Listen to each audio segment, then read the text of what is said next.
আসসালামু আলাইকুম ওয়া রাহমাতুল্লাহি ওয়া বারাকাতুহু। নাহমাদুহু ওয়া নুসাল্লি আলা রাসূলিহিল কারীম, আম্মা বা'দ। আউযু বিল্লাহি মিনাশ শাইতানির রাজীম। ওয়া লা ইন সাআলতাহুম মান খালাকাস সামাওয়াতি ওয়াল আরদা লা ইয়াকুলুন্নাল্লাহ। সমস্ত প্রশংসা, সমস্ত গুণগান মহান রব্বুল আলামিনের জন্য, যিনি আমাদেরকে আজকের এই তাওহীদের দার্সে উপস্থিত হওয়ার তৌফিক দান করেছেন। সেই মহান রব্বুল আলামিনের দরগাহে জানাই লাখো কোটি সুজুদ ও শুকরিয়া, আলহামদুলিল্লাহ। দুরুদ ও সালাম বর্ষিত হোক মানবতার মুক্তির দূত মুহাম্মদ সাল্লাল্লাহু আলাইহি ওয়াসাল্লামের উপর। সম্মানিত উপস্থিতি, আজকে আমাদের আলোচ্য বিষয় তারিফুত তাওহীদ ওয়া আনওয়াহু। তাওহীদের পরিচয় এবং তাওহীদ কত প্রকার, এই দুটি পয়েন্টের উপর, এবং তাওহীদ মান্য করার ফজিলত, মূলত দুইটি পয়েন্টের উপর আলোচনা করব। তাওহীদ কাকে বলে, তাওহীদের প্রকার, এবং তাওহীদ মান্য করলে তার ফজিলত কি, এই দুটি পয়েন্টের উপর ইনশাআল্লাহ আমরা আলোচনা করব। প্রথমত, তাওহীদ এটা বাবে তাফঈলের মাসদার, যার অর্থ হলো জাআলুশ শাই ওয়াহিদা, কোনো কিছুকে একককরণ করা, যে কোনো বস্তুকে একক হিসেবে মেনে নেওয়া, এটাকে তাওহীদ বলা হয় শাব্দিক অর্থে। আর পারিভাষিক অর্থে হুয়া ইফরাদুল্লাহি তাআলা বির রুবুবিয়্যা ওয়াল উলুহিয়্যা ওয়াল আসমাই ওয়াস সিফাত। আল্লাহ তাআলাকে রব হিসেবে এবং উপাসনাকারী হিসেবে এবং তার যে বিশেষ নাম ও গুণাবলী রয়েছে সেইগুলির ক্ষেত্রে একক বলে জানার নাম তাওহীদ। তাহলে তাওহীদ মূলত সম্পর্কিত কিসের সাথে? আল্লাহ সুবহানাহু ওয়া তাআলার সাথে। তাহলে তাওহীদের মূল আলোচ্য বিষয় আল্লাহ তাআলার সাথে সম্পর্কিত বিষয়ের আলোচনা। নবী রাসূলগণ, ফেরেশতাগণ অথবা জিন জাতি, এদের কোনো বিষয়ের সাথে সম্পর্কিত নয়, বরং স্বয়ং আল্লাহ তাআলার কাজ, আল্লাহ তাআলার ক্ষেত্রে উপাসনা করা এবং আল্লাহ তাআলার যে বিশেষ নাম ও গুণাবলী রয়েছে সেইগুলির সাথে সম্পর্কিত বিষয়কে তাওহীদ বলা হয়। তাহলে তাওহীদ মানে হলো একক বলে জানা। তাহলে প্রথম যে প্রকার তাওহীদের, তাওহীদুর রুবুবিয়্যা তথা ইফরাদুল্লাহি তাআলা বিআফআলিহি, কাজের ক্ষেত্রে আল্লাহ তাআলাকে একক বলে জানা। অথবা দ্বিতীয় আরেকটা সংজ্ঞা ইফরাদুল্লাহি তাআলা বিল খলকি ওয়াত তাদবীর ওয়াল মুলক, আল্লাহ তাআলাকে সৃষ্টিকর্তা হিসেবে একক বলে জানা এবং তাদবীর, এই পৃথিবী পরিচালনার ক্ষেত্রে একক বলে জানা, এবং ওয়াল মুলক, আল্লাহ তাআলার জন্যই এই মহাবিশ্বের রাজত্ব। এই তিনটি পয়েন্টে আল্লাহ তাআলাকে একক বলে জানার নাম তাওহীদের রুবুবিয়্যা। তাহলে কাজের ক্ষেত্রে যেমন জীবন মৃত্যু দেওয়ার অধিকার কার আছে? একমাত্র আল্লাহ তাআলার। তাহলে এই ক্ষেত্রে আল্লাহকে একক বলে জানতে হবে। যদি কেউ মনে করে যে জিন মানুষের ক্ষতি করে মানুষের মৃত্যু দিতে পারে, তাহলে এটা কি হবে? শিরক। আল্লাহ তাআলার সাথে শিরক করা হলো, কারণ জীবন মৃত্যু দেওয়ার মালিক হলেন আল্লাহ তাআলা। এরপর আল খলক, সৃষ্টি করা। এই পৃথিবী কে সৃষ্টি করেছেন? আল্লাহ তাআলা। কেউ যদি মনে করে যে এই পৃথিবী সৃষ্টির ক্ষেত্রে ঈসা আলাইহিস সালামের অবদান আছে, যেমনটা খ্রিস্টানরা মনে করে থাকে, অথবা আলী রাদিয়াল্লাহু আনহুর অবদান আছে, যেমনটা শিয়ারা মনে করে থাকে, তাহলে এটা শিরক হবে। বরং একচ্ছত্রভাবে, একক ক্ষমতা বলে আল্লাহ তাআলা এই মহাবিশ্ব সৃষ্টি করেছেন, তার কোনো শরীকের প্রয়োজন নেই। শরীক কার প্রয়োজন হয়? যে দুর্বল, যে নিজে আপনার শরীকের, আপনি যদি একটা ব্যবসা করেন, আপনার একজন পার্টনার থাকে, সেই পার্টনারকে কি বলা হয়? আপনার শরীক বলা হয়। তো এই শরীক আপনার প্রয়োজন হয়েছে কখন? যখন আপনি দেখতেছেন নিজের ব্যবসা নিজে পরিচালনা করতে পারতেছেন না, নিজের অর্থ নাই, তখন আরেকজনের কি অর্থ এখানে প্রয়োজন হয়েছে। অথবা নিজে সময় দিতে পারতেছেন না, তখন তাকে কি করলেন? অন্য একজনকে আপনার ব্যবসার স্থানে বসালেন। তো এটা কারণ কি? কারণ আপনার মধ্যে নুকসানিয়াত আছে, দুর্বলতা আছে, কমতি আছে, ঘাটতি আছে, এই কারণে আরেকজনের সহযোগিতার প্রয়োজন হয়েছে। কিন্তু আল্লাহ সুবহানাহু ওয়া তাআলা হলেন তার জন্য সমস্ত প্রকার পরিপূর্ণ গুণাগুণের অধিকারী, সুতরাং তার কোনো ঘাটতি নেই, সুতরাং অন্যের সহযোগিতা নেওয়ারও প্রয়োজন নেই। সুতরাং আল্লাহ তাআলা এককভাবে আসমান জমিন সৃষ্টি করেছেন, মানুষ সৃষ্টি করেছেন, জিন জাতি সৃষ্টি করেছেন, ফেরেশতাদেরকে সৃষ্টি করেছেন, এবং আসমান জমিনের মাঝে যে সকল মাখলুক আছে, গাছপালা আছে, তরুলতা আছে, মাছ আছে, এইসব প্রাণী আছে, সবগুলি আল্লাহ তাআলা নিজের একচ্ছত্র ক্ষমতা বলেই তিনি সৃষ্টি করেছেন। এখানে তার কোনো শরিক নাই। এই শরিক সাব্যস্ত না করাটাই হলো তাওহীদ রুবুবিয়্যাহ, অর্থাৎ আল্লাহকে রব হিসেবে, সৃষ্টিকর্তা হিসেবে একক বলে জানা। এরপর মুলক, রাজত্ব, এই পৃথিবী পরিচালনা কে করেন? একমাত্র আল্লাহ তাআলা। এখানে তার কোনো পৃথিবী পরিচালনার ক্ষেত্রে কোনো শরিকের প্রয়োজন নেই এবং তার কোনো হেল্প, কোনো ব্যক্তির সাহায্য সহযোগিতারও প্রয়োজন নেই, বরং তিনি এককভাবে এই মহাবিশ্ব পরিচালনা করেন। কেউ যদি মনে করে আল্লাহ তাআলার সহযোগী আছে এই পৃথিবী পরিচালনা করার, তাহলে ওই যে ব্যক্তিকে সহযোগী মনে করা হয় তাকে আল্লাহর সমকক্ষ মনে করা হলো, আর এটাকেই বলা হয় শিরিক। যেমন সুফিবাদেরা মনে করে গাউসে আজম, এই শব্দ আপনারা বহুবার শুনেছেন, এবং আমাদের দেশে অনেক ব্যক্তি আছে, অনেক বক্তাও আছে যাদের নাম গাউসে আজম, অনেক পীর আছে যাদের নাম গাউসে আজম। কারণ সে আকীদা পোষণ করে যে এই অর্থাৎ প্রত্যেক যে তরিকা আছে, পীরদের যে আলাদা আলাদা তরিকা আছে, প্রত্যেক তরিকার অনুসারীরা তাদের যে নিজস্ব যে পীর আছে তাকে গাউসে আজম মনে করে, নাউজুবিল্লাহ। অর্থাৎ তারা মনে করে তাদের এই পীর এই পৃথিবী পরিচালনা করে, বৃষ্টি বর্ষণ করা, এই মাখলুকের রিজিক দেওয়া ইত্যাদি কাজ করে এই গাউসে আজম, অর্থাৎ মহান সাহায্যকারী। তারা এই নামে নামকরণ করেছে এই তাদের এই নির্ধারিত কোনো এক পীরকে, অথবা কাল্পনিক কোনো এক পীরকে, বা আব্দুল কাদের জিলানীকে। এইভাবে তারা কাল্পনিকভাবে আল্লাহ তাআলার সমকক্ষ হিসেবে এই পৃথিবী পরিচালনার জন্যে, এই রাজত্ব পরিচালনার জন্যে, মানুষের জীবিকা নির্বাহের জন্যে কাল্পনিক কোনো এক গাউসে আজম তারা নির্ধারণ করে। এই কাল্পনিক গাউসে আজম এটা হলো আল্লাহ তাআলার সাথে শরীক স্থাপন করা। সুতরাং আমাদের এই পীর মুরিদি থেকে অবশ্যই দূরে থাকতে হবে, যেহেতু তারা শিরিক করে। এরপর শিয়াদের থেকে অবশ্যই দূরে থাকতে হবে, কারণ তারা আলী রাদিয়াল্লাহু আনহুকে, তাদের মধ্যে অনেক দল আছে, তাদের মধ্যে অনেকগুলি দল তারা আল্লাহ মনে করে, নাউযুবিল্লাহ। সুতরাং এই জাতীয় তরিকা ফিরকা থেকে আমাদেরকে অবশ্যই দূরে থাকতে হবে। এরপর তাহলে কাজের ক্ষেত্রে আমরা কাজের উদাহরণ জানলাম, জীবন দেওয়া, মৃত্যু দেওয়া, তারপর বৃষ্টি বর্ষণ করা, এগুলি হলো কাজ। সৃষ্টি করা, পৃথিবীতে জিনজাতি সৃষ্টি করা, এরপর যে সকল মাখলুক আছে, জীবজন্তু আছে, এগুলি মানুষের কল্যাণার্থে আল্লাহ তাআলা যে সৃষ্টি করেছেন, এই সৃষ্টি করা, এই কাজের ক্ষেত্রে আল্লাহকে একক বলে জানাকে তাওহীদের রুবুবিয়্যাত বলা হয়। মহান রব্বুল আলামিন বলেছেন, ওয়ালা ইন সাআলতাহুম মান খালাকাস সামাওয়াতি ওয়াল আরদা লা ইয়াকুলুন্নাল্লাহ, আপনি যদি তাদেরকে জিজ্ঞাসা করেন আসমান জমিন কে সৃষ্টি করেছে, তাহলে তারা অবশ্যই বলবে আল্লাহ। আল্লাহ তাআলাই সৃষ্টি করেছেন। অর্থাৎ মক্কার কুরাইশদের আকীদা ছিল তাওহীদের রুবুবিয়্যাতের ক্ষেত্রে তারা এক আল্লাহতে বিশ্বাসী ছিল। তারা মনে করত আসমান জমিন সব কিছু আল্লাহ তাআলাই সৃষ্টি করেছেন। কিন্তু ইবাদত পাবে কে?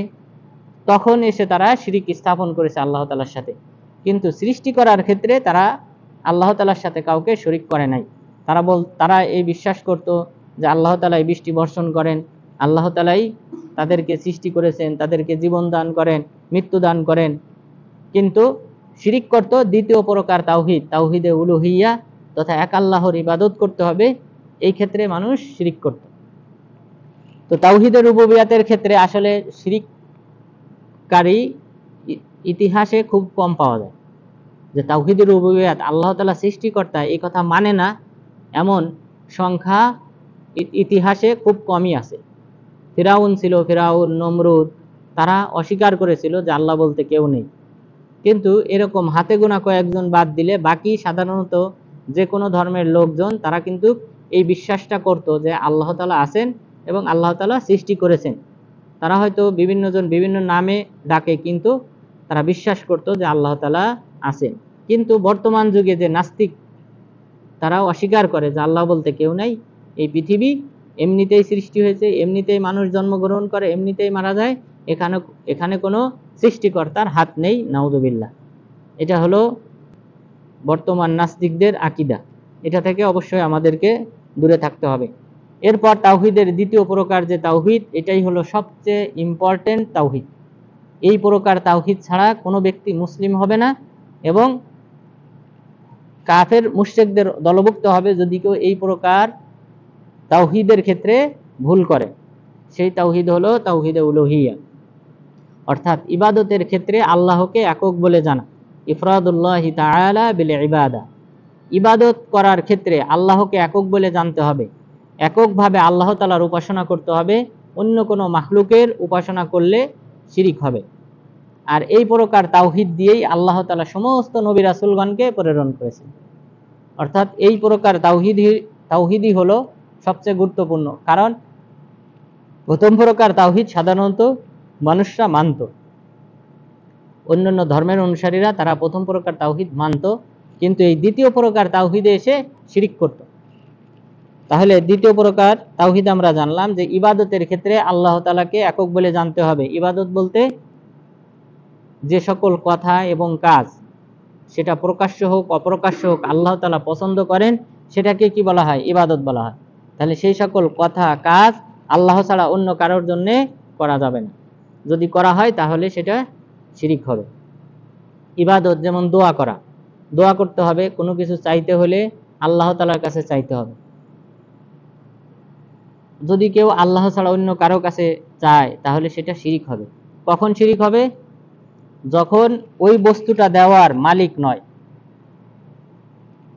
তাহলে শিরিক হবে, ধরেন আপনি আপনার হাতে টাকা আছে, আমি টাকা ধার চাইলাম, এটা কি শিরিক হবে?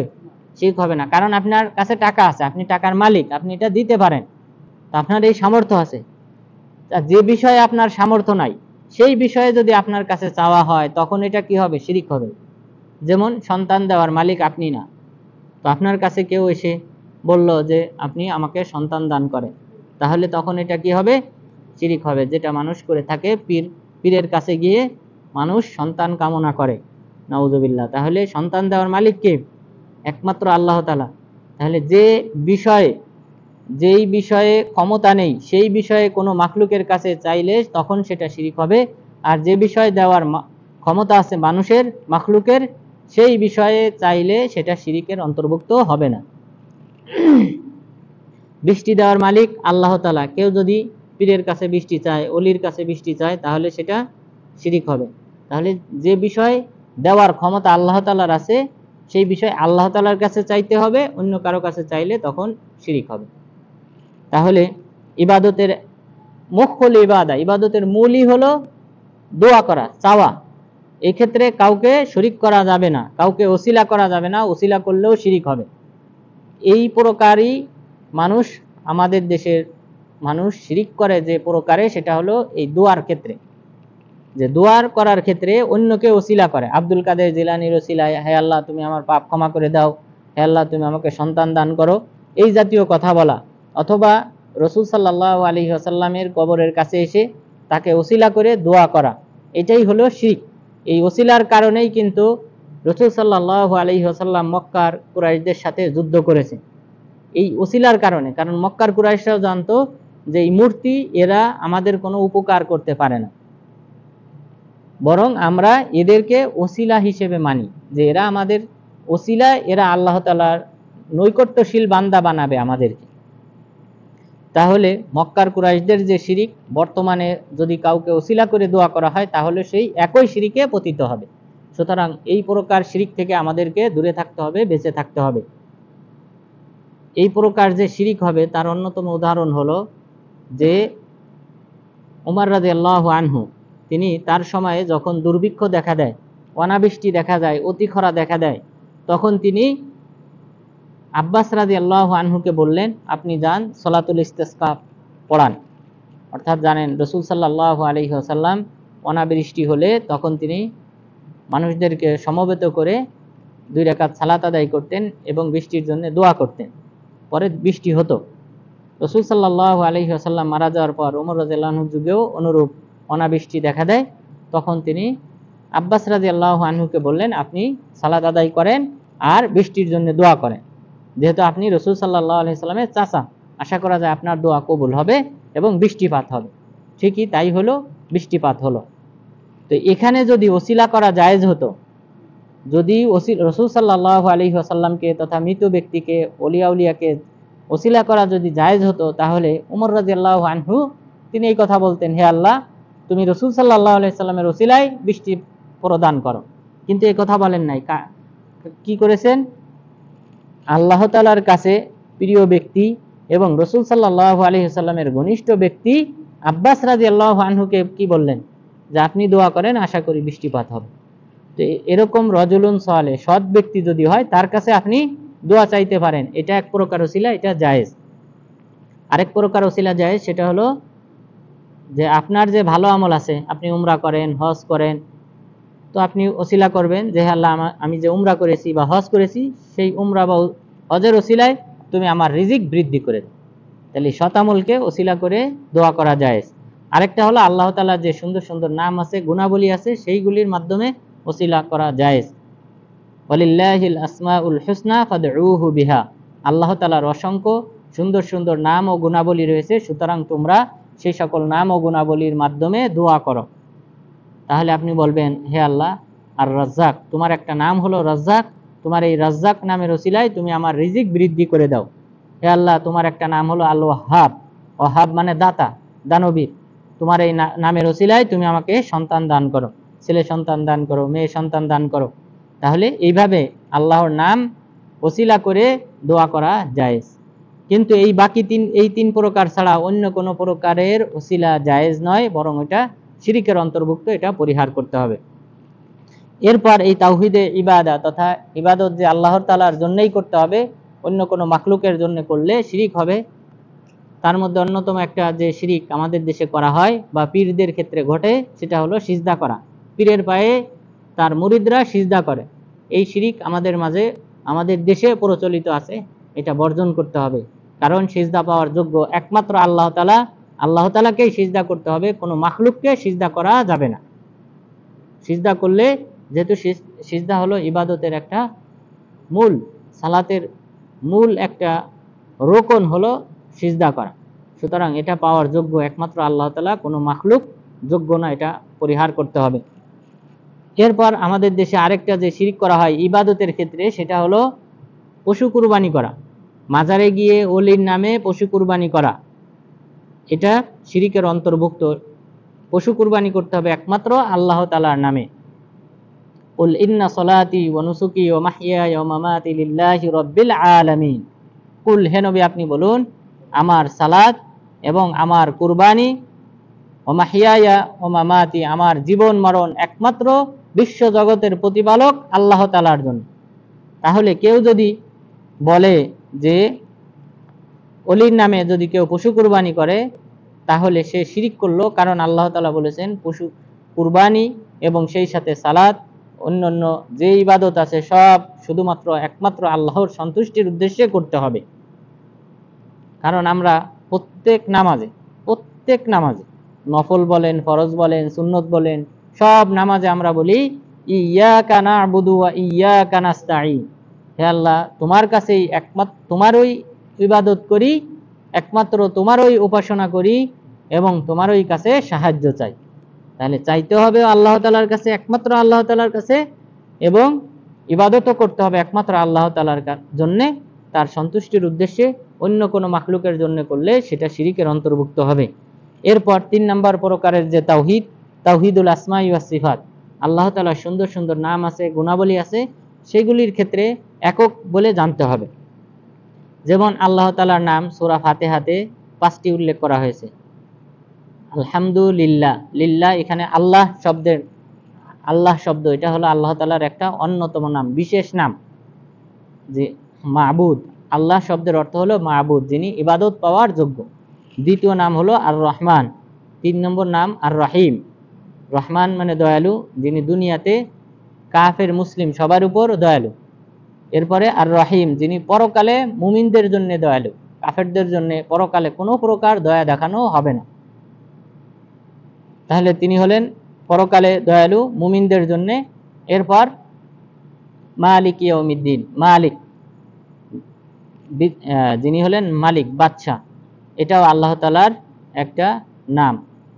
তাহলে এই 5টি নাম আল্লাহ তাআলার, এই 5টি নাম সূরা ফাতিহাতে উল্লেখ করা হয়েছে।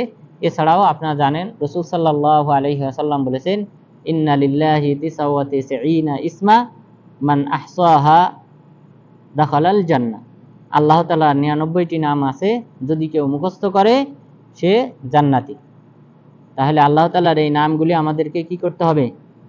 মুখস্থ করতে হবে এবং এই অনুযায়ী আমল করতে হবে। অর্থাৎ এই নামের মাঝেই বিভিন্ন গুণাগুণ, আল্লাহ তাআলার সিফাত নিহিত রয়েছে, সেটা আমাদেরকে বিশ্বাস করতে হবে এবং অন্তরে এই সিফাত, যে আল্লাহ তাআলার যে গুণাগুণ, যে রহমান, তিনি দয়ালু, তো এই দয়াটা আমাদেরকে কি করতে হবে? আল্লাহ তাআলার কাছে চাইতে হবে।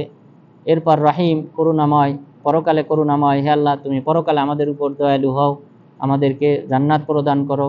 এই নাম অনুযায়ী আল্লাহ তাআলার উপাসনা করতে হবে। রজ্জাক, রিজিক দাতা, হে আল্লাহ তুমি একমাত্র রিজিক দাতা, সুতরাং আমার রিজিক বৃদ্ধি করে দাও। এইভাবে ইবাদত করার মাধ্যমে, আল্লাহ তাআলার নামের মাধ্যমে ইবাদত করতে হবে এবং এর মাঝে যে অর্থ নিহিত রয়েছে সেটা আমাদের মনে বিশ্বাস স্থাপন করতে হবে, দৃঢ়ভাবে বিশ্বাস স্থাপন করতে হবে এবং আল্লাহ তাআলাকে ভালোবাসতে হবে। এরপর আল্লাহ তাআলার সিফাতের মধ্যে কিছু সিফাত রয়েছে জাত সত্তাগত, এটা কিন্তু আমাদের দেশের মানুষজন অস্বীকার করে, নাউজুবিল্লাহ। আল্লাহ তাআলা বলেছেন, লিমা খলাকতু বিয়াদাইয়া, আমি যে নিজ হাতে সৃষ্টি করেছি আদম আলাইহিস সালামকে, কেন তুমি তাকে সিজদা করো নাই? ইবলিসকে যখন প্রশ্ন করলেন, আল্লাহ তাআলা বললেন, আমার 2 হাতে আমি সৃষ্টি করেছি। তাহলে আল্লাহ তাআলা নিজে বলতেছেন আমার 2 হাত আছে, কিন্তু যখন আমাদের দেশের আলেমরা ব্যাখ্যা করে, অপব্যাখ্যা করে, বলে যে কুদরত, হাত দ্বারা কুদরত উদ্দেশ্য ক্ষমতা। হাত দ্বারা যদি কুদরত উদ্দেশ্য হয়, আল্লাহ তাআলা বললেন আমি যা সৃষ্টি করেছি 2, তাহলে আল্লাহ তাআলার কুদরত কি 2টি? 2টি নয়, অসংখ্য। আল্লাহ তাআলার কুদরত, ক্ষমতা অনেক। তাহলে এখানে আল্লাহ তাআলা 2টি ক্ষমতা কথা বললেন কেন? এইগুলো হলো অপব্যাখ্যা, অস্বীকার করা। আল্লাহ তাআলার হাত আছে, কিন্তু কেমন আছে এটা আমরা জানি না, আমাদেরকে জানানো হয় নাই, সুতরাং এই বিষয়ে প্রশ্ন করা যাবে না। আল্লাহ তাআলার হাত আছে, বিশ্বাস রাখতে হবে। লাইসা কামিসলিহি শাই, আল্লাহ তাআলার মতো কোনো কিছু নয়। ওয়াহুয়াস সামিউল বাসীর, তিনি সর্বশ্রোতা এবং সর্বদ্রষ্টা, তিনি শোনেন এবং দেখেন। তা আল্লাহ তাআলা শোনেন এবং দেখেন। আর আগের অংশে বললেন যে তার সমকক্ষ কোনো কিছুই না, সমপর্যায়ের কোনো কিছুই না, তার মতো কোনো কিছুই না। তো আল্লাহ তাআলা এরপরে বললেন ওয়াহুয়াস সামিউল বাসীর, তিনি শ্রবণ করেন এবং দেখেন। তা আমরা মানুষ, আমরাও দেখি, শ্রবণ করি। তার মানে কি আমাদের দেখা আর আল্লাহ তাআলার দেখা, আল্লাহ তাআলার শ্রবণ করা সমান? কখনোই সমান না। যদি সমান মনে করা হয় তাহলে শিরিক হবে, এবং এই কারণে আল্লাহ তাআলা বলেছেন লাইসা কামিসলিহি শাই, আল্লাহ তাআলার মতো কোনো কিছু না। সুতরাং আল্লাহ তাআলার হাতও কোনো মাখলুকের হাতের মতো না। আল্লাহ তাআলার হাত আল্লাহ তাআলার জন্য যেভাবে উপযুক্ত সেভাবেই আছে। এভাবেই আমাদেরকে ঈমান আনতে হবে, না হলে কোরআনের আয়াতকে অস্বীকার করা হবে। কারণ আপনি যে অপব্যাখ্যাটা করতেছেন, এটা কোনো সাহাবী এই কথা বলেন নাই।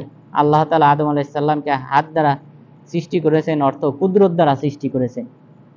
এই অপব্যাখ্যাগুলি এসেছে 300 শতকের পরে, অর্থাৎ যে সকল ফিরকা তৈরি হয়েছে, ফিরকা মাতুরিদিয়া, আশায়রা, এরপর জাহমিয়া, কুল্লাবিয়া, মুতাজিলা, এই জাতীয় ফিরকা যখন তৈরি হয়েছে এই ইসলামে, তখনই এই জাতীয় অপব্যাখ্যা এসেছে।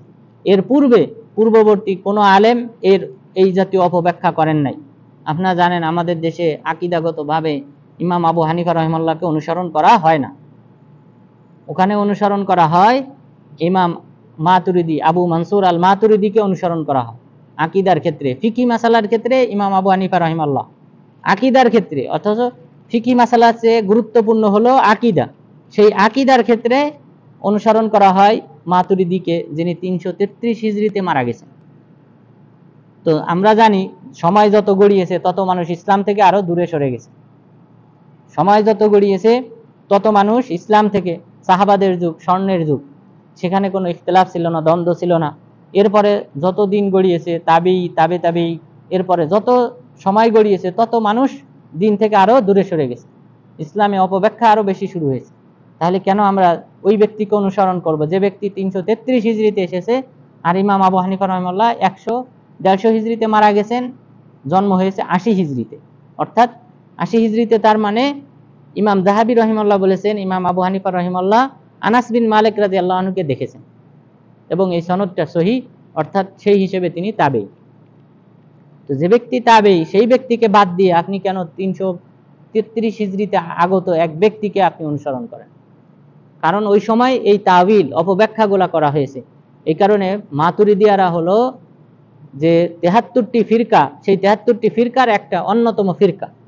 রাসূল সাল্লাল্লাহু আলাইহি ওয়াসাল্লাম বলেছেন যে ইহুদিরা 71টি দলে বিভক্ত হয়েছে, খ্রিস্টানরা 72টি দলে বিভক্ত হয়েছে, আমার উম্মত 73টি দলে বিভক্ত হবে। সেই 73টি দলের একটা দল হলো মাতুরিদিয়া, যাদের আকীদা আমাদের দেশে অনুসরণ করা হয়, নাউযুবিল্লাহ।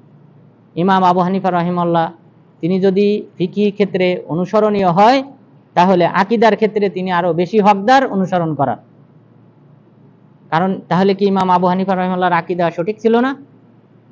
অবশ্যই সঠিক ছিল। তাহলে আপনি এই সঠিক আকীদা পরিহার করে কেন বাতিল ভ্রান্ত আকীদা, যারা 73টি দলের অন্তর্ভুক্ত, ভ্রান্ত 73টি দলের অন্তর্ভুক্ত, সেই দলের অনুসরণ করেন? আমাদের দেশের এই আকীদায় অবশ্যই পরিবর্তন আনতে হবে। এই আল্লাহ তাআলার হাতের কথা তারা সবসময় অপব্যাখ্যা করে। আল্লাহ তাআলার পায়ের কথা রাসূল সাল্লাল্লাহু আলাইহি ওয়াসাল্লাম বলেছেন, ইয়াযাউ রব্বুল ইজ্জাতি কদামাহু, যে জাহান্নাম যখন বলবে হাল মিন মাজিদ, হে আল্লাহ আরো কেউ আছে কি এখানে নিক্ষেপ করার, তখন এইভাবে সে বলতেই থাকবে যতক্ষণ পর্যন্ত না আল্লাহ তাআলা তার পা এই জাহান্নামের উপর রাখবে। এরপরে ফায়ানজাবি বাদুহা ইলা বাদ ওয়া তাকুল কাতিন কাত, এক অংশ উপরের অংশ নিচের অংশের সাথে মিশে যাবে জাহান্নাম, আর বলবে যে আল্লাহ যথেষ্ট হয়েছে, যথেষ্ট হয়েছে। এখানে হাদিসে স্পষ্ট যে আল্লাহ তাআলার পা আছে, কিন্তু এখানে যদি কেউ অপব্যাখ্যা করে কুদরতি পা, তাহলে এটা হবে ইসলাম থেকে দূরে সরে যাওয়ার অন্যতম কারণ। তা আপনার যদি আমি এই কুদরতি পা অপব্যাখ্যা যদি আমি গ্রহণ করি, তাহলে এই বাতিনিয়াদের কি অপরাধ? যে বাতিনিয়াদেরা ব্যাখ্যা করে সালাত মানে তাদের যে ইমাম আছে তাকে দেখতে যাওয়া, তাহলে তাদের এই অপব্যাখ্যা আমরা কেন মানব? এইভাবে যদি অপব্যাখ্যা আপনি মানেন, দেখবেন ইসলামের কোনো রুকন, কোনো বিধান, কোনো কোরআনের কোনো আয়াত, হাদিস, কোনো হাদিস সঠিকভাবে পালন করা হবে না। এই কারণে অবশ্যই আল্লাহ তাআলার যে সিফাত আছে, সিফাতের ক্ষেত্রে যেভাবে আল্লাহ এবং তার রাসূল সংবাদ দিয়েছেন, আমাদের সেই সংবাদের প্রতি ঈমান আনতে হবে, কোনো প্রকার অপব্যাখ্যা এবং সাদৃশ্য দেওয়া ছাড়া। সাদৃশ্য বলতে যেমন কেউ যদি বলে আল্লাহর হাত মানুষের হাতের মতো, হাতির হাতের মতো, তাহলে এটা কি হয়ে যাবে? এটাও তাশবিহ দেওয়া হলো, শিরিক হবে। কারণ আল্লাহ তাআলা বলেছেন লাইসা কামিসলিহি শাই, আল্লাহ তাআলার মতো কেউ নয়। সুতরাং যদি কেউ সাব্যস্ত করে এইভাবে, তাহলে শিরিক হবে। কিন্তু আমাদের ঈমান রাখতে হবে যে আল্লাহ তাআলার হাত আছে, পা আছে, যেটা কোরআন এবং হাদিসে উল্লেখ করা হয়েছে।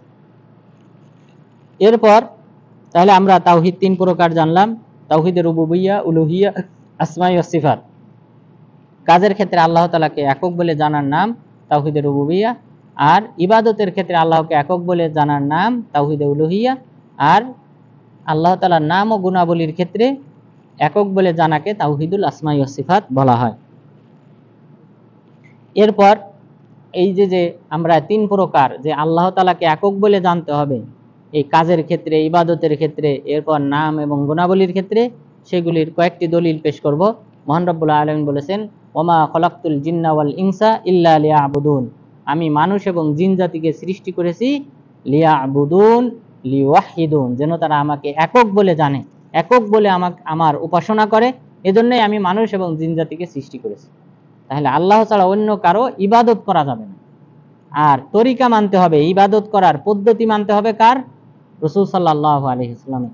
কারণ নবী রাসূলগণকে আল্লাহ তাআলা এজন্যই পাঠিয়েছেন যে বাস্তবায়ন করবে আল্লাহর যে নির্দেশ, সেই নির্দেশটা বাস্তবায়ন করে দেখানোর জন্যই নবী রাসূলগণকে প্রেরণ করা হয়েছে।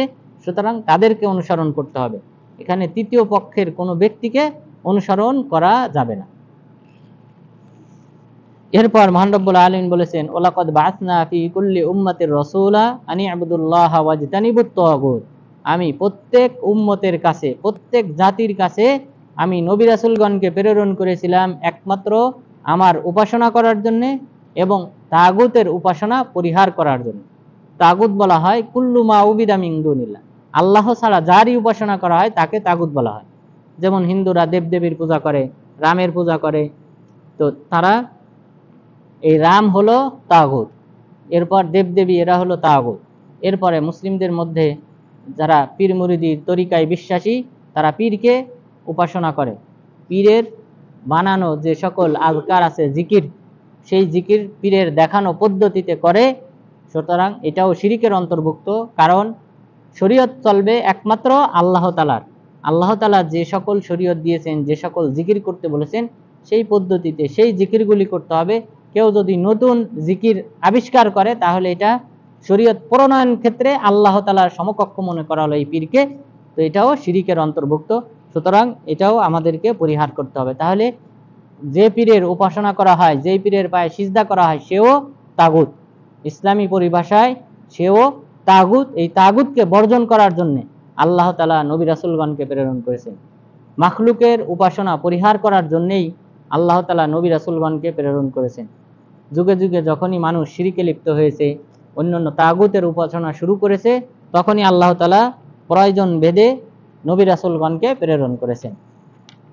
তাগুতের একটা সংজ্ঞা ইমাম ইবনুল কাইয়িম রাহিমাহুল্লাহ তিনি বলেছেন, মা তাজাওয়াজা বিহিল আবদু হাদ্দাহু মিন মাতবুইন আও মা'বুদিন আও মুতা, যে কোনো বান্দা যদি সীমা অতিক্রম করে, কোনো বান্দা যদি সীমা অতিক্রম করে, সে যার অনুসরণ করে, সে যে ব্যক্তির অনুসরণ করে, এই অনুসরণীয় ব্যক্তির অনুসরণ করার ক্ষেত্রে যদি সীমা লঙ্ঘন করে, আও মাবুদিন, অথবা যে মাবুদের উপাসনা করে সেই মাবুদের ক্ষেত্রে যদি সীমা লঙ্ঘন করে, আও মুতাইন, অনুসরণীয় ব্যক্তির বা কোনো ব্যক্তির নির্দেশ পালনের ক্ষেত্রে যদি সীমা লঙ্ঘন করে, তাহলে তাকে তাগুত বলা হয়। যেমন মাতবু, যেমন কাহেন, গণক ঠাকুর, জাদুকর এবং আলেম উলামা, এদেরকে কিন্তু অনেকে অনুসরণ করে। গণক ঠাকুর, জাদুকর এবং আলেম উলামা, এদেরকে কিন্তু অনেক মানুষ অনুসরণ করে। তো এই অনুসরণের ক্ষেত্রে যদি কোনো ব্যক্তি সীমা লঙ্ঘন করে, অর্থাৎ এই ব্যক্তিদের যতটুকু হক তার চেয়ে বেশি হক দেয়, তাহলে সে কি করলো? শিরিক করলো। তাহলে সে শিরিক করলো এবং সে তাগুতের অন্তর্ভুক্ত, সুতরাং তাকে বর্জন করতে হবে। এরপর ওয়াল মাবুদ, মাবুদ যেমন মূর্তি। এরপর মুতা, যেমন আমির কোনো অঞ্চলের শাসক অন্যায় কাজে আপনাকে নির্দেশ দিল, আপনি তার অনুসরণ করলেন, তাহলে আপনি এই ক্ষেত্রে কি করলেন? ওই ব্যক্তিকে তাগুত হিসেবে মেনে নিলেন।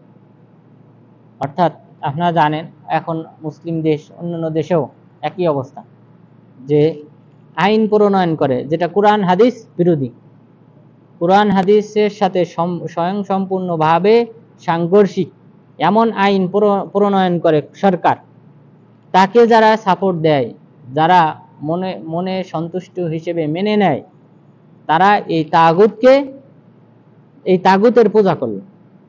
সুতরাং এই পূজা পরিহার করতে হবে। কারণ মুসলিমরা অনুসরণ করবে আল্লাহর আনুগত্যের ক্ষেত্রে, আল্লাহর অবাধ্যতার ক্ষেত্রে কোনো প্রকার আনুগত্য নেই। তাহলে মুসলিম শাসকের অনুসরণ করতে হবে যতক্ষণ পর্যন্ত না কোরআন হাদিস বিরোধী আইন প্রণয়ন করে। যদি স্পষ্ট কুফরিতে লিপ্ত হয় তখন তাদের অনুসরণ করা যাবে না। তখন কি করতে হবে? তখন তিনটা যে হাদিসে বলা হয়েছে, ইদা রাআ মিনকুম মুনকারান ফালিয়ুগাইয়িরহু বিয়াদি, যদি কেউ অন্যায় কোনো কাজ দেখে তাহলে সে যেন সেটা প্রতিহত করে। বিয়াদিহি, তার হাত, শক্তি, ক্ষমতা প্রয়োগ করে সে যদি দেখা যায় তার জনবল আছে, সেটা দিয়ে বাধা দিয়ে এটা বন্ধ করতে পারবে, তাহলে সে সেটাই করবে। এরপর আও বিলিসানিহি, বর্ণনা করার মাধ্যমে, সে বক্তৃতা করার মাধ্যমে, মানুষকে ইহা থেকে বিরত থাকার মাধ্যমে, প্রতিবাদ করার মাধ্যমে সে এটা বন্ধ করবে। অথবা বিকল্পে অহুয়া আযআফুল ঈমান, অথবা যদি সে এটাও সক্ষম না হয় যে প্রতিবাদ করলে তাকে জেলে নিক্ষেপ করা হবে, হত্যা করা হবে আশঙ্কা থাকলে, তখন সে চুপ থাকলো, কিন্তু অন্তর দিয়ে ঘৃণা করতে হবে। তাহলে যে সকল মুসলিম শাসক এরকম সরাসরি আইন বিরোধী, কোরআন হাদিস বিরোধী আইন প্রণয়ন করে, তারাও তাগুতের অন্তর্ভুক্ত, এই তাগুতকে অনুসরণ করা যাবে না, বর্জন করতে হবে। এরপর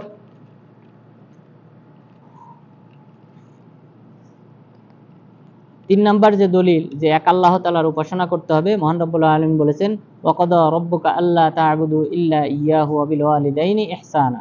তোমাদের রব নির্দেশ দিয়েছেন যে তোমরা একমাত্র আল্লাহ তাআলারই উপাসনা করো এবং মা বাবার সেবা করো। তাহলে দেখেন আল্লাহ তাআলার হকের সাথে মা বাবার হকের কথা উল্লেখ করা হয়েছে, অর্থাৎ এখানে মা বাবার যে হক রয়েছে এটার গুরুত্ব কোনো অংশে কম না। মাখলুকের মধ্যে মা বাবার হক সবার আগে, সুতরাং মা বাবার কথা আল্লাহ তাআলা নিজের হকের সাথে সাথে তাদের হকের কথা উল্লেখ করেছেন। এটা আল্লাহ তাআলার একটা দয়ার বহিঃপ্রকাশ, যে আল্লাহ তাআলার মানুষের উপর যে দয়াশীল তার একটা বহিঃপ্রকাশ, যে তিনি নিজের হকের পাশাপাশি এই মা বাবার কথা, মুরব্বীদের কথা, বয়স্ক ব্যক্তিদের কথা উল্লেখ করেছেন, যেন তাদের হকও সন্তানরা, অল্প বয়সী ব্যক্তিরা যেন যথাযথভাবে আদায় করে, ভুলে না যায়। এটা আল্লাহ তাআলা মা বাবার প্রতি একটা বিশেষ একটা দয়ার নির্দেশ দিয়েছেন আল্লাহ তাআলা এই আয়াতে। এরপর চতুর্থ আয়াত মহান রব্বুল আলামিন বলেন ওয়া'বুদুল্লাহ ওয়ালা তুশরিকু বিহি শাইআ। তোমরা আল্লাহ তাআলার উপাসনা করো, আল্লাহ তাআলার সাথে কাউকে শরীক করো না। পঞ্চম দলিল মহান রব্বুল আলামিন বলেছেন কুল তাআলাউ আতলু মা হাররামা রাব্বুকুম আলাইকুম আল্লা তুশরিকু বিহি শাইআ। যে হে আহলে কিতাবরা তোমরা আসো, তোমাদের কাছে আমি বর্ণনা করি, পাঠ করে শোনাই যে আল্লাহ তাআলা কি তোমাদের উপর হারাম করেছেন। কি হারাম করেছেন? আল্লা তুশরিকু বিহি শাইআ, তোমরা আল্লাহ তাআলার সাথে কাউকে শরীক করো না, কারণ শরীক করাটা আল্লাহ তাআলা হারাম করেছেন। তাহলে সব ধর্মেই আল্লাহ তাআলা সকল নবী রাসূলগণকেই এই নির্দেশ দিয়েছিলেন যেন তার সাথে শরীক করা না হয়। সুতরাং এই কারণে আমরা বারবার পীর, মুরিদ, মাজার ইত্যাদির নাম নিই, শুধু এই একটাই কারণ এখানেই কিন্তু আল্লাহ তাআলা শিরিকের আড্ডাখানা, আখড়া, এখানেই কিন্তু মানুষ শিরিকে লিপ্ত হয় বেশি। সিলেটের মানুষ, এরপর চট্টগ্রামের মানুষ, এসব জায়গায়, এরপর আমাদের বাগেরহাটের খানজাহান আলী মাজার, ঢাকাতে শাহ আলী মাজার, এসব জায়গা এগুলি হলো শিরকের আড্ডাখানা। এ কারণে আমরা বারবার পীর, মুরিদ, মাজার ইত্যাদির কথা বলি, কারণ এখানেই মূলত শিরিক বেশি করা হয়। সুতরাং এই জাতীয় স্থান অবশ্যই আমাদেরকে বর্জন করতে হবে, দূরে থাকতে হবে এবং আল্লাহ তাআলার সাথে শিরক করা থেকে বিরত থাকতে হবে। কারণ আল্লাহর ওলি, কোনো এক ব্যক্তি আল্লাহর ওলি বা ফেরেশতা, নবী আর ফেরেশতাদের চেয়ে তো কেউ উত্তম না, কোনো মাখলুক উত্তম না। আল্লাহর ওলি যত বড়ই হোক, সে কি নবীর চেয়ে উত্তম? নবীর চেয়ে উত্তম না। রাসূল সাল্লাল্লাহু আলাইহি ওয়াসাল্লাম কি দোয়া করলেন?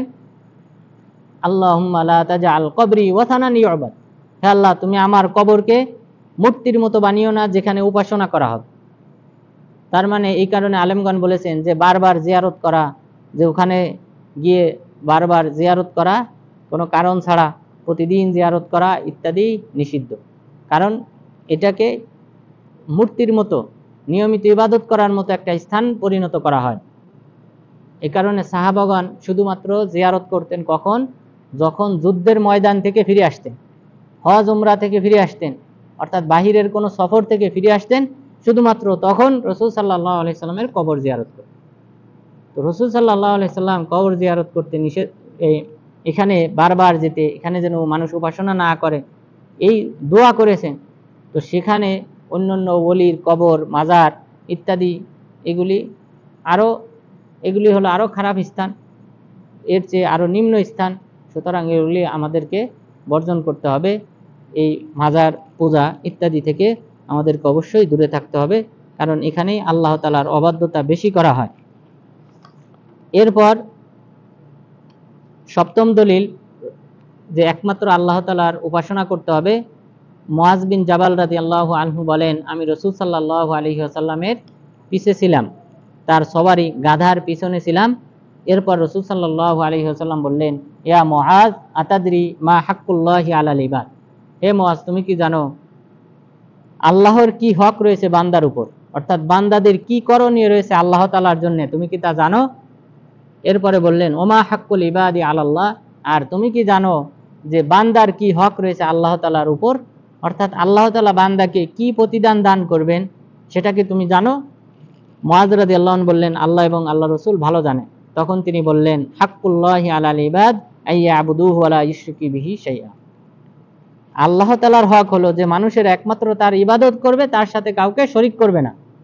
আর বান্দার হক হলো ওয়া হাক্কুল ইবাদি আলাল্লাহ আল্লা ইউআযযিবা মান লা ইউশরিকু বিহি শাইআ, যে বান্দার হক হলো আল্লাহ তাআলা এই বান্দাকে সে যদি তার সাথে শিরক না করে তাহলে তাকে শাস্তি প্রদান করবেন না।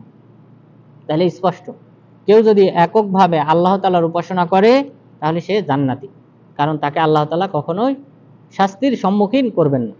এটা আল্লাহ তাআলার দেওয়া প্রতিশ্রুতি। তাহলে আমাদেরকে বান্দার হক জানতে হবে, আল্লাহ তাআলার হক জানতে হবে।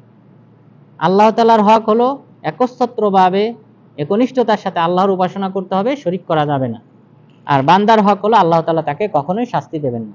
বরং রাসূল সাল্লাল্লাহু আলাইহি ওয়াসাল্লাম বলেছেন যে লাউ আতাইতানি বিকুরাবিহা লা আতাইতুকা, লাউ আতাইতানি ওয়া আল্লা তুশরিক বি শাইআ লা আতাইতুকা বিকুরাবিহা মাগফিরা, যে তুমি যদি আসমান জমিন ভর্তি পাপ নিয়ে আসতে, যদি শুধুমাত্র আমার সাথে শিরিক না করতে, তাহলে আমি আসমান জমিন ভর্তি ক্ষমা নিয়ে তোমার সামনে উপস্থিত হতাম।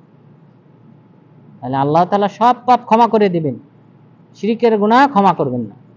তাহলে আমাদেরকে নাজাত পেতে হলে, মুক্তি পেতে হলে, পরকালে জান্নাতে যেতে হলে অবশ্যই এই শিরিক পরিহার করতে হবে, মাজার পূজা ছাড়তে হবে, এবং এই সকল স্থানে যে সকল মানত মানা হয়, মুরগি, এরপরে ছাগল ইত্যাদি, ওখানে মানত মানা হয়, জবাহ করা হয়, এটা মাখলুকের নামে জবাহ করা হয়, মাখলুকের নামে মানত করা হয়, এটা শিরিকের অন্তর্ভুক্ত। এটা আমাদেরকে অবশ্যই বর্জন করতে হবে। না হলে অবশ্যই আপনি যতই ভালো আমল নিয়ে আসেন, পরকালে শাস্তির সম্মুখীন হতেই হবে। অর্থাৎ আপনি যদি যতই ভালো কাজ করেন কিন্তু শিরিক করেন, আল্লাহ তাআলা আপনার এই ভালো আমলগুলি সব হাবা আম মানসুরা, বিক্ষিপ্ত ধূলিকণার ন্যায় ধ্বংস করে দিবেন। ওয়াকাদিমনা ইলা মা আমিলু মিন আমালিন ফাজআলনাহু হাবা আম মানসুরা, তারা যে আমল করেছিল সেই আমলে আমি মনোনিবেশ করব এবং সেটাকে ধূলিকণায় পরিণত করব। অর্থাৎ শিরিক মিশ্রিত থাকলে আপনার যত ভালো আমল আছে সব আমল বরবাদ হয়ে যাবে, এবং ওই ব্যক্তির জন্য আল্লাহ তাআলা জান্নাতকে হারাম করে দেবে।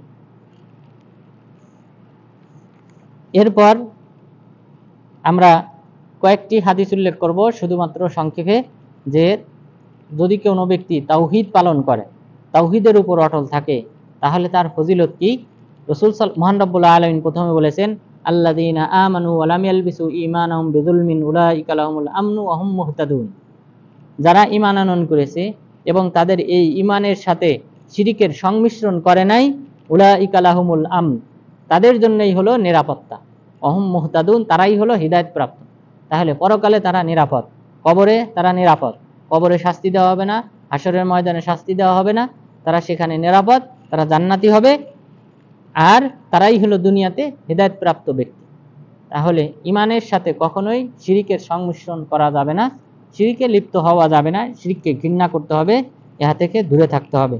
রাসূল সাল্লাল্লাহু আলাইহি ওয়াসাল্লাম এই তাওহীদের উপর অটল থাকার আরেকটা ফজিলত উল্লেখ করেছেন, যে ব্যক্তি মান শাহিদা আল্লাহ ইলাহা ইল্লাল্লাহ ওয়াহদাহু, যে ব্যক্তি সাক্ষ্য প্রদান করলো যে আল্লাহ ব্যতীত সত্য কোনো মাবুদ নেই, মুহাম্মদ সাল্লাল্লাহু আলাইহি সাল্লাম আল্লাহর রাসূল, ঈসা আলাইহিস সালাম আল্লাহর রাসূল, এবং আল্লাহ তাআলার বাণী কালিমা, যেই কালিমাটা মারিয়ামের কাছে প্রেরণ করেছিলেন, নিক্ষেপ করেছিলেন, এবং ওয়ারূহুম মিনহু, এবং আল্লাহ তাআলার একটা রূহ, ওয়াল জান্নাতু হক, জান্নাত সত্য, জাহান্নাম সত্য, এই বিশ্বাস যে ব্যক্তি করবে, আদখালাহুল্লাহুল জান্নাহ আলা মা কানা মিনাল আমাল, আল্লাহ তাআলা এই ব্যক্তিকে জান্নাতে প্রবেশ করাবেন তার আমলনামা যাই হোক না কেন। সুবহানাল্লাহ। তাহলে আমরা যদি সাক্ষ্য প্রদান করি আল্লাহ ব্যতীত সত্য কোনো মাবুদ নেই, ঈসা আলাইহিস সালাম আল্লাহর রাসূল, এবং মারিয়াম আলাইহিস সালাম এর কাছে আল্লাহ তাআলা বাণী অর্থাৎ জিবরিল আলাইহিস সালামকে প্রেরণ করেছিলেন, তিনি সেখানে রূহ ফুঁকে দিয়েছিলেন, এভাবে তিনি ঈসা আলাইহিস সালাম তো সৃষ্টি হয়েছেন। এরপর জান্নাত সত্য, জাহান্নাম সত্য, শুধু এটা বিশ্বাস করলেই আপনার আমলনামা যাই হোক না কেন আল্লাহ তাআলা আপনাকে জান্নাতে নিক্ষেপ করবেন। সুতরাং এটা বিরাট একটা ফজিলত।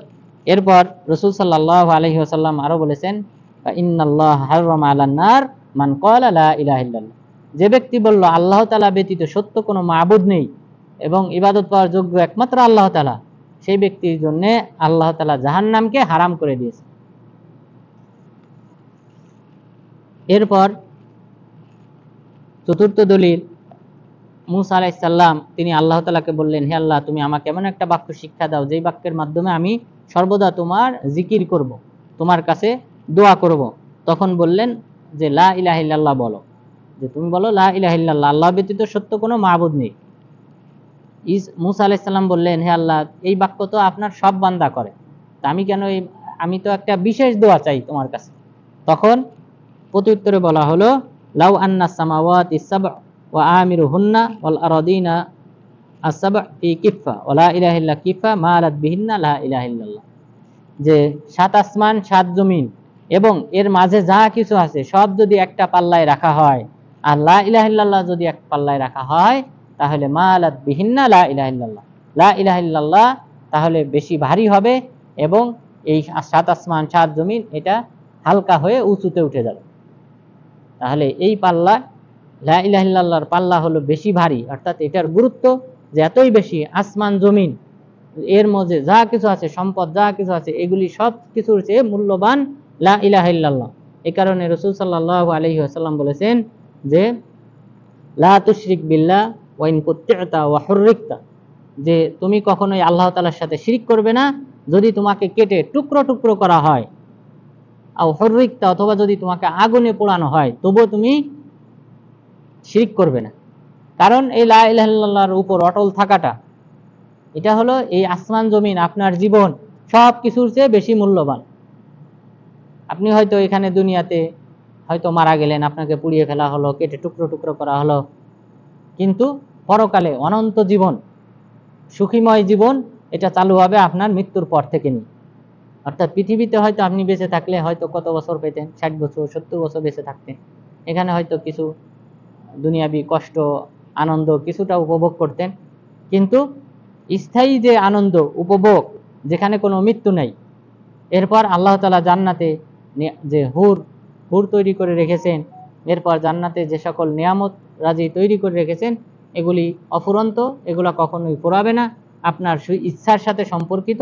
আপনার যখন ইচ্ছা হবে তখন আপনি খেতে পারবেন, তখন আপনি আহরণ করতে পারবেন, শুধুমাত্র আপনার মনের ইচ্ছাটাই আপনার এখানে মুখ্য বিষয়। এখানে উপস্থিত হতেও কোনো সময় থাকবে না, 1000-এর উপরে বেশি খাদেম আপনার সেবায় নিয়োজিত থাকবে, সুবহানাল্লাহ। তাহলে এইভাবে এমন বিশাল, এবং এটা অনন্তকাল, এটার কোনো শেষ নাই। সুতরাং এই অনন্তকালের সুখ পাওয়ার জন্যে অবশ্যই এই দুনিয়াবি যে কোনো আনন্দ উল্লাস, এমনকি নিজের জীবন, এমনকি যে কোনো সম্পদ সব বিলিয়ে দেওয়া প্রয়োজন। অর্থাৎ আমাদেরকে যে কোনো মূল্যে এই লা ইলাহা ইল্লাল্লাহর উপর অটল থাকতে হবে। রাসূল সাল্লাল্লাহু আলাইহি ওয়াসাল্লাম পঞ্চম হাদিস বলেছেন, ইয়া ইবনা আদম ইন্নাকা লাউ আতাইতানি বিকুরাবিল আরদি খতায়া, যে হাদিসটা ইতিপূর্বে আমি বলেছি, যে হে বানু আদম, তুমি যদি আমার সাথে সাক্ষাৎ করতে এই আসমান ভর্তি জমিন ভর্তি পাপ নিয়ে, সুম্মা লাকিতানি লা তুশরিক বি শাইআ, তবে এই পাপের মধ্যে, এই জমিন ভর্তি যে পাপ, এই পাপের মধ্যে যদি আমার সাথে শিরিক না থাকতো, তাহলে লা আতাইতুকা বিকুরাবিহা মাগফিরা, তাহলে তোমার জন্য এই জমিন ভর্তি ক্ষমা নিয়ে আমি আসতাম, সাক্ষাৎ করতাম। তাহলে এটা বিরাট একটা ফজিলত। অর্থাৎ যারা তাওহীদের উপর অটল থাকবে, আল্লাহ তাআলা তাদের সমস্ত পাপ ক্ষমা করে দিবেন, তাদের ভুল ত্রুটিকে আল্লাহ তাআলা ক্ষমা করে দিবেন। সুতরাং আমরা আজকের আলোচনায় যে কয়েকটি বিষয় জানতে পারলাম, যে তাওহীদ 3 প্রকার, অর্থাৎ তাওহীদের মূল আলোচ্য বিষয় হলো একমাত্র আল্লাহ তাআলা সম্পর্কে আলোচনা, আল্লাহ তাআলার কাজের ক্ষেত্রে আল্লাহকে একক বলে জানা, এটাকে তাওহীদের রুবুবিয়্যাত বলা হয়। এরপর ইবাদতের ক্ষেত্রে যে কোনো ইবাদত শুধুমাত্র একমাত্র আল্লাহ তাআলার জন্য করতে হবে, এটাকে তাওহীদে উলুহিয়া বলা হয়। আর আসমা সিফাত তথা আল্লাহ তাআলার সুন্দর সুন্দর নাম ও গুণাবলী রয়েছে, সেগুলির ক্ষেত্রে আল্লাহ তাআলাকে একক বলে জানতে হবে, কাউকে শরীক করা যাবে না, এটাকেই তাওহীদ বলা হয়। তাহলে 3 প্রকার তাওহীদই একমাত্র আল্লাহ তাআলার সাথে সম্পর্কিত। সুতরাং আল্লাহ তাআলাকে সুন্দরভাবে জানার জন্য, আল্লাহ তাআলা পরিচয় জানার জন্য এই 3 প্রকার তাওহীদ আমাদের একান্ত জানা আবশ্যক, এবং সেই অনুযায়ী আমল করা একান্ত আবশ্যক। আল্লাহ তাআলা যেন আমাদেরকে এই 3 প্রকার তাওহীদ জেনে, তথা আল্লাহ তাআলার হক জেনে, বান্দার হক জেনে, সবাইকে যার যার হক যথাযথভাবে আদায় করার মাধ্যমে আল্লাহ তাআলার সন্তুষ্টি অর্জন করার মাধ্যমে ইহকালীন পরকালীন মুক্তি অর্জন করার তৌফিক দান করেন। আমিন। আকুলু কওলি হাযা ওয়াস্তাগফিরুল্লাহ লি ওয়া লাকুম ওয়া লিসাইরিল মুসলিমিন।